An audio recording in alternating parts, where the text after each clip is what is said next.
Welcome to Living with an Invisible Learning Challenge, where we will discuss and discover the challenges and triumphs of those living with NLD, nonverbal learning disability, and other learning challenges such as autism, ADHD, dyslexia, dysgraphia, and any other invisible learning differences that one may live with. And I like to interview individuals as well who live with various learning challenges. So if you know anybody, please point me their way, or if you are that individual, I would love to interview you on various topics. So please let me know. And I welcome you to this podcast. Also, I have podcast swag on Markful. I believe that's the name of the website I'm using now. I also have it on Redbubble. I'll give you the links in the description for this podcast episode, and you can take a look. Both websites have different prices, and they have some discounts going on also. And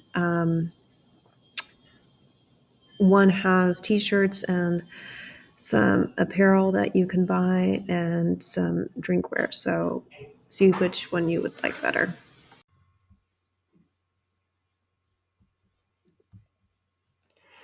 Have you ever been bullied physically or online because of being neurodivergent, a nerd, or OCDer? Or have you been name called, nicknamed, or been the receiver of a slur?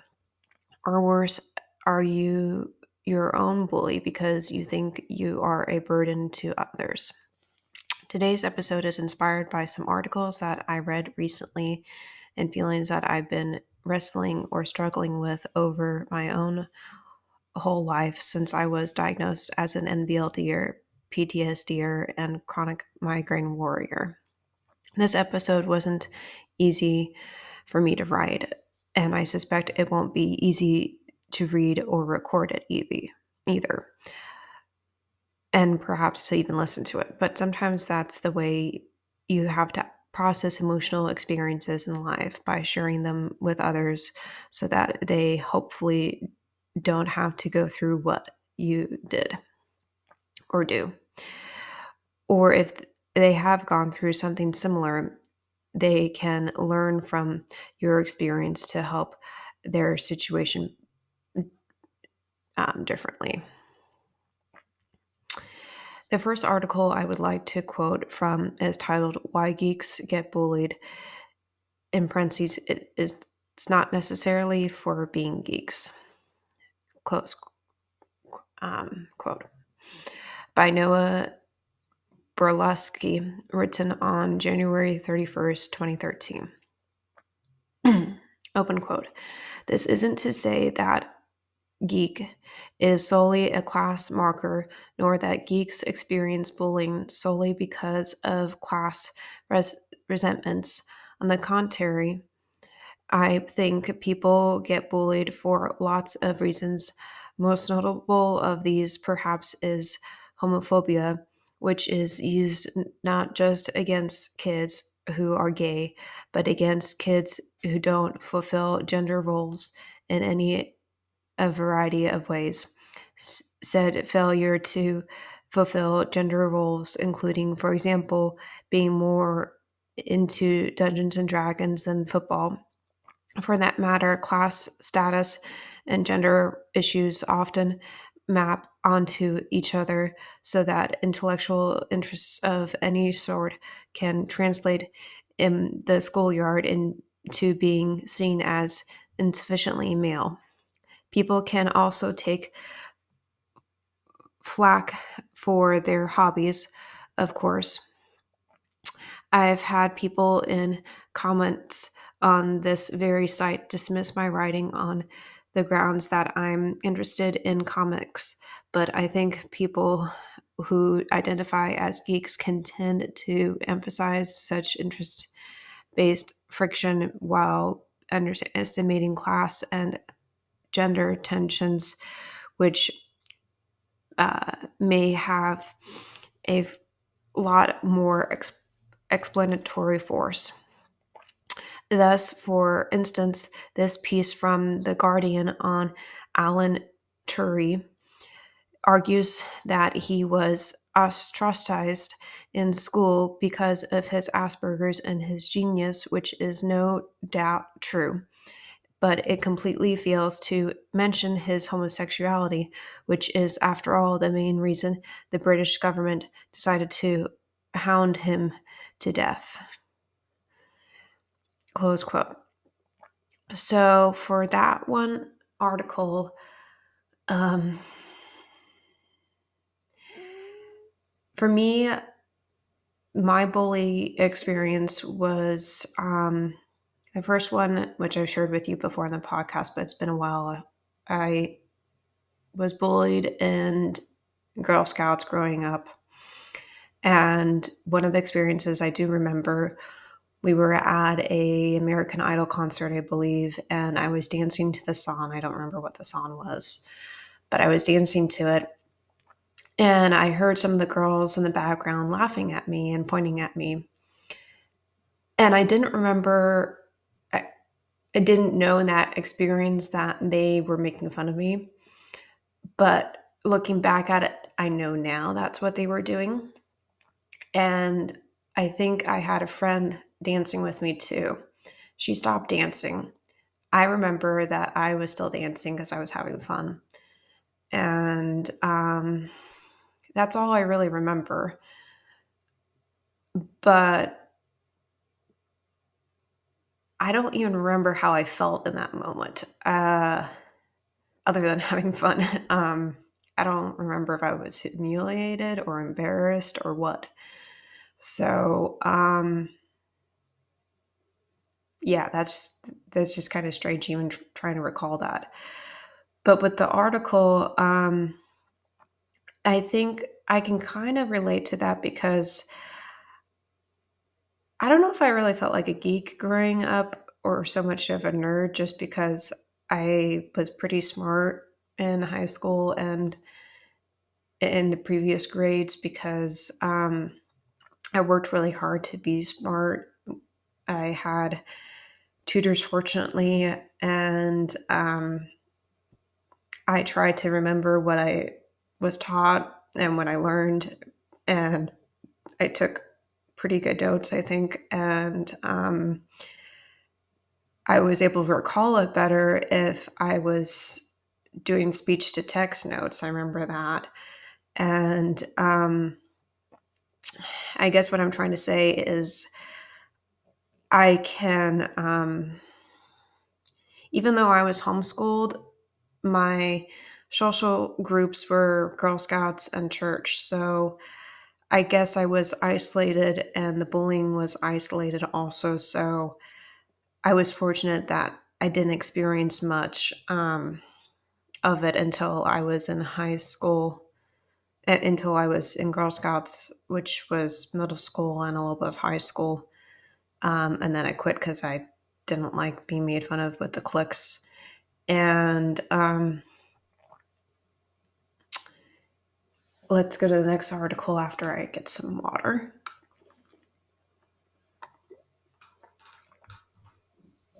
So the second article is titled Autism, ADHD, Bullying, My Neurodivergent Autistic / ADHD Experience, published by Lyric Holmes in October 19 of 2022. Lyric Rivera, in quotes, an autistic self-advocate from Texas, runs the internationally recognized neurodiversity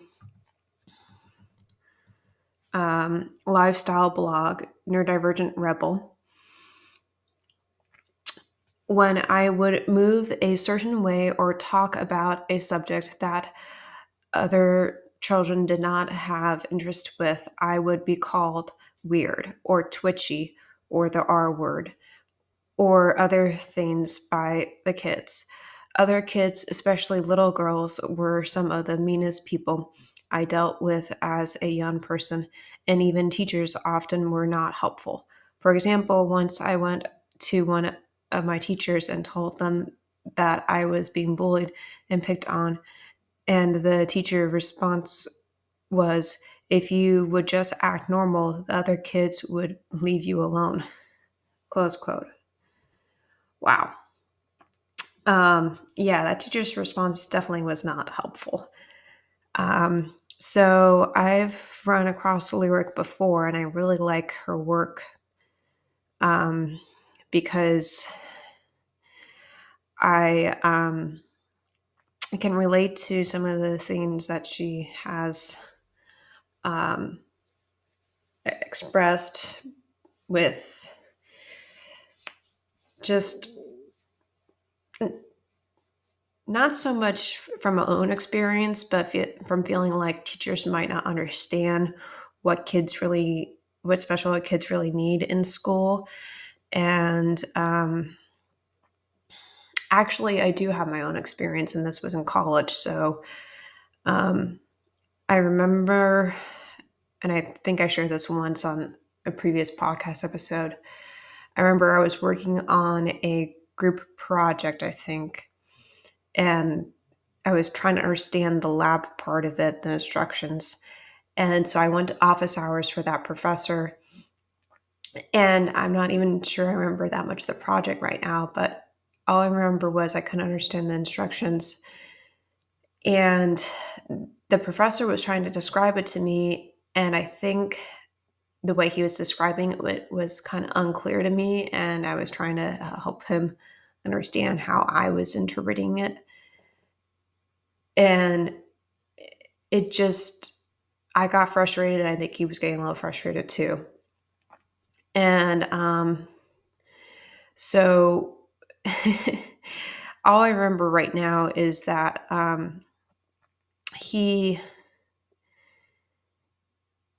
think the way I was putting it down, I thought was right. The answer I thought was right. But he was trying to explain that it wasn't really correct. And I was like, well, maybe you should have written instructions that were more clear. And he kind of got frustrated because he thought his instructions were clear. So, that's where I think teachers probably expect most of their students to be neurotypical, and that's where they're wrong. Not all their students are going to be neurotypical. And even if their students are neurotypical, not all are going to understand their instructions. So instructions are very tricky, and you need to be able to understand them, whether it's a lab project or writing or for reading or whatever it's for, or a math problem. Don't even get me started on math. So the third article, need a little bit more water.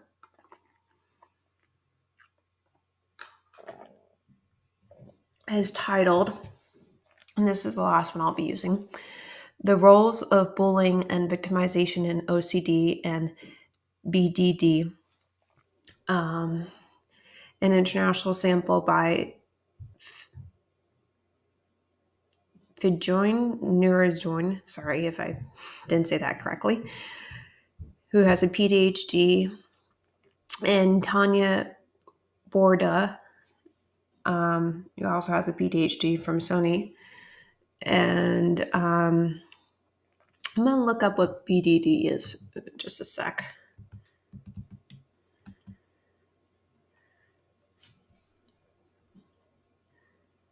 Okay, so body dysmorphic disorder, which is a mental health condition where a person spends a lot more time worrying about flaws in their body. Okay. And in their appearance and how they look in the mirror constantly, and how their appearance it appears to others, and avoids social situations or photos. Okay, I'm glad I looked that up. All right, so this is from spring of 2019. Quote, the results of this study suggest an interesting relationship between bullying, victimization, and BDD. Perhaps more broadly, the results suggest a relationship between BDD and interpersonal conflict. However, there were some limitations to this study that are worth noting. One limitation was that since this study only looked at children during one point in time, we cannot know what came first, the bullying or the BDD's symptomology. Therefore, children who were bullied may have already had clinical symptoms before being bullied, or they may have developed symptoms as a result of the bullying. Both scenarios are equally as likely. Another limitation was that the diagnoses given the children were based upon standardized measures alone and administered briefly in the school setting. It would have been helpful to have their diagnoses confirmed from parental interviews as well, especially to highlight any characteristics that may not have been captured within the measures used to determine the diagnoses, close quote. So I apologize if I didn't really provide the right quote from that article. Sometimes I don't know which part to quote very well when I'm reading an article. But for me, what kind of came out from that one was, unfortunately, if some of you were bullied as kids, which I was by a family member, and I try not to remember those memories because they're painful. But if they do come up, I have coping skills from therapy that I can use. And, you know, sometimes things like that make you who you are today and can help you help other people as well. And actually, I do have one more article, so let's go to that one. So the fourth article is titled 10 Words and Phrases You May Not Know Are Disability Slurs from The Mighty, written by Kelly Douglas. And a little bit about The Mighty before I go to the article. They're basically a blog, if you're not familiar with them, that is a collection of people who write articles. And usually the people are like me, who have a learning difference and might experience migraines as well. So they are comorbidity. That's the term. They're living with two challenges at once. Or they just have one challenge, which might be easier, may not be to live with. Or you may have several challenges. And so they're writing articles based on their experiences. And I find them helpful to read sometimes.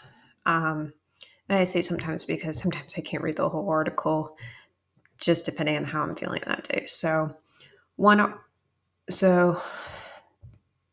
going to list some of the words or terms from this article. I may not list all of them, but I'll always give you the links for the articles I use so that you can read them more if you want to. So the first one is spaz. If you ever call someone a spaz, you may have meant it all in good fun, but it's anything but fun. For many people with disabilities, the word spaz is slang for spastic, which is a medical term that was originally used to describe people with cerebral palsy. I didn't know that. 2, crazy. You probably use the word crazy more times than you can count, but you may not know it's harmful to people with mental illnesses, since the Middle Ages crazy has derogatorily referred to people who have a disease or sickness. I know I've used that on myself with my migraines sometimes. 3, lame. If your first inclination is to call lame. If your first inclination is to call a boring night out a letdown of a party lame, please think again. Although lame was originally a term to describe people who struggled to move by the 1600s, it was used to describe old, irrelevant news. Huh, okay. 4, retard. That was the R word that Lyric was referring to earlier. You've likely seen the R word all over the internet, and you may also have spotted plenty of campaigns against it. Retard is one of the most recognizable disability slurs, but even a spat of awareness campaigns about how the R word hurts people with intellectual disabilities hasn't taken it out of people's vocabularies. 5, fallen down deaf errors. If you think someone's ignoring you, you may feel tempted to say that your words have fallen on deaf ears. But some members of the deaf community would like you to pick different phrasing. That's where I'll stop. That was half the list, so you can read the rest of the list on your own. I actually had a deaf roommate in college, and I can understand that last one and emphasize with that because she had cochlear implants, so she was fortunate to hear most of the words if she had them on. And she could also read lips, so that was helpful too. But it was interesting having her as a roommate and as a friend. So, and actually, she was the one who helped me find the place to do my testing in college. And I'm sorry, I forgot I had one more article. This is a longer episode. Okay.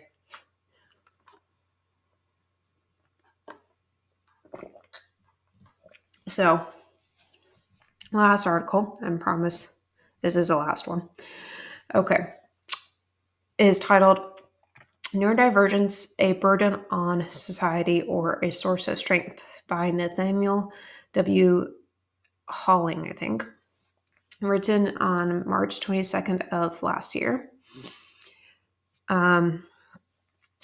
Quote, understanding neurodivergence. Neurodivergence is a term used to describe individuals whose neurological development and functioning differ from the so-called neurotypical majority. Some common examples of neurodivergent conditions include autism, dyslexia, ADHD, and dyspraxia.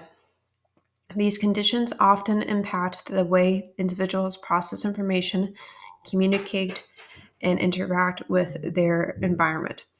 While they can present challenges in certain areas, they also bring unique strengths and abilities that can be invaluable in various aspects of life. Challenging the burden stereotype, labeling neurodivergent individuals as a burden on society is a harmful and reductive way of thinking. This stereotype perpetuates the idea that these individuals are less capable and that their conditions are purely negative. However, this perspective overlooks the diverse range of talents and strengths that neurodivergent individuals can possess. For example, 1, autism. Many individuals on the autism spectrum have exceptional abilities in areas such as memory, attention to detail, and pattern recognition. These skills can be invaluable in fields such as technology, engineering, and mathematics. 2, dyslexia. While dyslexic individuals may struggle with reading and writing, they often excel in creative thinking, problem solving, and spatial reasoning. This can lead to success in careers related to art and design and entrepreneurship. And 3, people with ADHD may face difficulties with focus and organization, but they often possess high levels of energy, creativity, and adaptability. These qualities can be advantageous in fast-paced or dynamic work environments. Dyspraxic individuals may struggle with motor skills and coordination, but they often develop strong compensatory strategies and display resilience and determination. This can translate to success in a variety of fields that require persistence and adaptability. Close quote. While my diagnosis wasn't dyspraxia, I feel like I can relate to the last one because I do have motor skill and coordination challenges, which is part of NLD. And because of that, I am very determined and I tend to be resilient too. I say tend because sometimes it's frustrating and hard to be resilient. I'll just say that. But I am determined and disciplined, and usually I can be pretty focused on a task and a goal, especially with running. I haven't been doing that for a while because I've been recovering from an injury, but last year I did 3 half marathons, and that's actually why I was injured. But I completed my goal and I beat all my personal records, which was amazing. And I tend to like to compete with myself, I've found. So I think when I get back to running, I'm going to try to take up my mom's idea in consideration of just doing it for fun and do less competitions as frequently and let my body recuperate, because I really love it and I want to be able to still do it, but I don't want to injure myself as much. So I think she has a point in that. So I hope this episode was helpful. And for those of you who have been bullied, I'm sorry. I hope this helped you not feel as alone with other people that have experienced the same thing. And if you like music, here are some songs that you can listen to that are with this topic, I believe.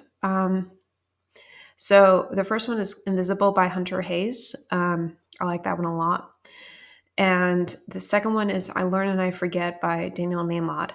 Both of those, I feel like they do work with this topic, and I hope to record another episode in a few weeks, and I hope your new year is treating you well so far. Right, bye.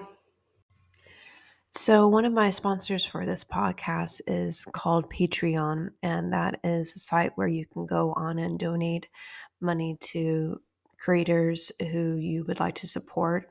And I have 3 different tiers that you can do for my podcast, Living with Invisible Learning Challenge. You can donate $2 to access content with no ads, or you can do $5 if that's your desired amount. You can also do $1 if you can only do that. That's also very appreciative. And if you want to, you can do $10, and then you can get no ads for that episode. And I also have some episodes where I have transcripts for them now. And when I say transcript, I mean I've been able to try to type out the words to some of the episodes, and I'm still working on developing that. I have a program that I can only do like 1 episode each month, depending on how long that episode is. So I'm trying to use that program rather than typing it out myself, because I'm not very fast at typing. And with my migraine condition, sometimes I'm in too much pain to do much. So I use that program. And please go on to Patreon, and I will give you the link in the podcast description, like I usually do with most links. Otherwise, it's patreon.com/living with an invisible learning challenge, no spaces. And I hope that you will feel called to donate to that. Thank you. And there was one more thing I wanted to mention to you guys. I have my very first supporter for this podcast from the audience. Yay. And I wanted to thank her for setting up a contribution for this podcast. I hope that she did it as a recur. I'm not able to tell if it was recur or one-time support, but I want to thank her that she set it up and that she took the time and energy to do that, and that she thought about doing it and followed through with it. So thank you. And I hope that I'm able to get some more supporters as well from the audience. Those mean more to me than having a sponsor from BetterHelp. I appreciate that they're willing to sponsor the podcast, but it's a little different when it comes from the audience, because you guys listen to the podcast, and you're the ones I'm hoping that are able to get some lessons and some help from this. And while I was talking about BetterHelp, they do sponsor the podcast, and I hope that you are able to use BetterHelp for therapy if you feel like that is something you need, and you can use it to work through many things that you might be going through in life. Speaking from personal experience, I have been in therapy for 7 or 8 years. I'm losing track. And it has definitely changed my life and helped me feel more empowered and more authentically myself, and has helped me work through a lot of things that I've gone through. And I'm still doing it because there's still some things I have to work through. Not that I have to, but I'm choosing to. And yeah, I hope that BetterHelp is a way for you to do that. It's remote therapy, so it's on your time and when you are available, and of course when your therapist is available. But they make it easy for you to switch therapists if needed. And I also know that they can offer financial support in terms of making it easier for you to pay for your appointments. So, and they help like thousands of people all across the world. I don't think they're international, but they help a lot of people in the US. I know that. And yeah, so I hope you enjoyed the interview today with Aline. I hope that episode was well worth it for you to listen to, and that you were able to take something away from it, even if you don't have a learning challenge, or if you do. I hope it was extra worthwhile for you so that you are able to learn something and maybe journal and jot down some few takeaways, so that the next time you experience that challenge yourself, you're able to learn how to breathe through it more easily, or maybe not have a meltdown or a tantrum, or be able to take away more learning from it and not make the same mistake twice, and be able to also help somebody else go through that experience if you have a friend who has a learning difference and you are neurotypical. So I hope you will be able to have some experiences in your life now that you have listened to this episode.